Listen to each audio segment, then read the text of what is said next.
எத்தனை தடைகள் வந்தாலும் தர்மம் செய்யறத மட்டும் எப்பவுமே விடக்கூடாது. ஆமாங்க, கொடுத்துக்கிட்டே இருக்கணும்.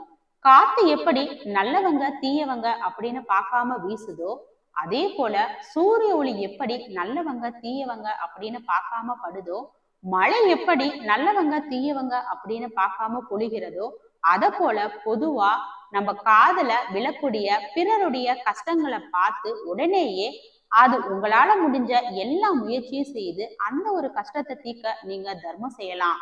இதுல எத்தனை தடைகள் வந்தாலும் சரி, எத்தனை ஏளனமான வார்த்தைகள் வந்தாலும் சரி, அதையெல்லாம் அமைதியா ஏத்துக்கிட்டு இருங்க.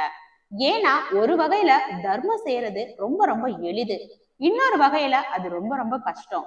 எப்ப கஷ்டம்? தர்மம் செய்ய செய்ய இறைவன் சில சோதனைகளையும் வைப்பாரு. இதுல இறைவன் அப்படிங்கிறத நீங்க பிரபஞ்சமாவும் எடுத்துக்கலாம். அதையெல்லாம் தாண்டி இந்த ஆத்மா, அதாவது இந்த நபர், இந்த மனது பிறருக்கு உதவி செய்ய வருதா, அவருக்கு மனசு வருதா அப்படிங்கிறத சோதிச்சு பார்க்கும். அதாவது இந்த பிரபஞ்சம் உடன் இருக்கிறவங்கள வச்சே எதிர்ப்பு காட்டவும் வைப்பாங்க.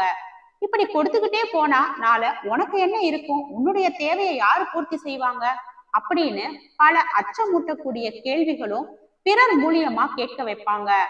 இது போன்ற தருணங்கள்ல எல்லாம் மனம் கொஞ்சம் கூட தடுமாறாம சந்தோஷமா மன மகிழ்ச்சியோட சோர்வடையாம உங்களால முடிஞ்ச உங்ககிட்ட இருக்கக்கூடியதை வச்சு நல்ல உதவிகளை தர்மமா நீங்க செய்யுங்க.